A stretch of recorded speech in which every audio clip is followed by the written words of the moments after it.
বিকালের চায়ের আড্ডা জমে ওঠার জন্য মুচমুচে একটা পাকোড়ার রেসিপি শেয়ার করছি, যেটা আমি তৈরি করেছি ঢ্যাঁড়স দিয়ে।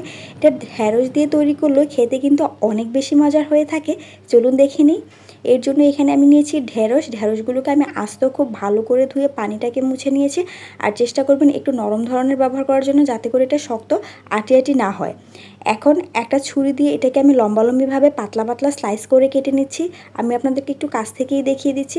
দেখুন কিভাবে এটাকে কেটে নিচ্ছি। আপনারা কিন্তু পছন্দ মতো যে কোনো সাইজে এটাকে কেটে নিতে পারবেন। আমি এটা আর লম্বালম্বি রেখে দিলাম, ভাগ করলাম না। আপনারা চাইলে কিন্তু মাঝখানে একটু কেটে নিতে পারেন। এভাবেই আমি সবগুলো ঢ্যাঁড়সকে কেটে নিয়েছি। কাটা হয়ে গেলে এখন এর মধ্যে 1 চা চামচ হলুদ গুঁড়া, 1 চা চামচ মরিচ গুঁড়া, 1 চা চামচ ধনিয়ার গুঁড়া, ভাজা জিরার গুঁড়া আর স্বাদ অনুযায়ী লবণ, এগুলো সবগুলো দিয়ে এর মধ্যে দিয়ে দিচ্ছি সামান্য একটু বেসন। বেসনটা আমি কোনো পরিমাণ বলছি না, এটা আপনারা বুঝে ব্যবহার করবেন। এটা একটা স্টিকি ডো হওয়ার জন্য যতটুকু লাগে। দেখুন আমি মেখে আপনাদেরকে দেখিয়ে দিচ্ছি ঢ্যাঁড়সটা দেখতে কেমন হয়েছে। আপনারা চাইলে কিন্তু সামান্য একটু পানিও ব্যবহার করতে পারেন।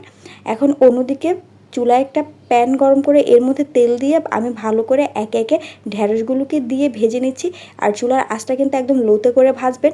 এখন এভাবে আমি উল্টে পাল্টে চারপাশে খুব ভালো করে এটাকে ক্রিস্পি করে ভেজে তেল থেকেই তুলে নিচ্ছি। এখন এটা আপনারা সস দিয়ে কিংবা চা দিয়ে যে কোনো কিছু দিয়ে খেতে পারেন। এটা অনেক বেশি মজার হয়ে থাকে। Thanks for the watching.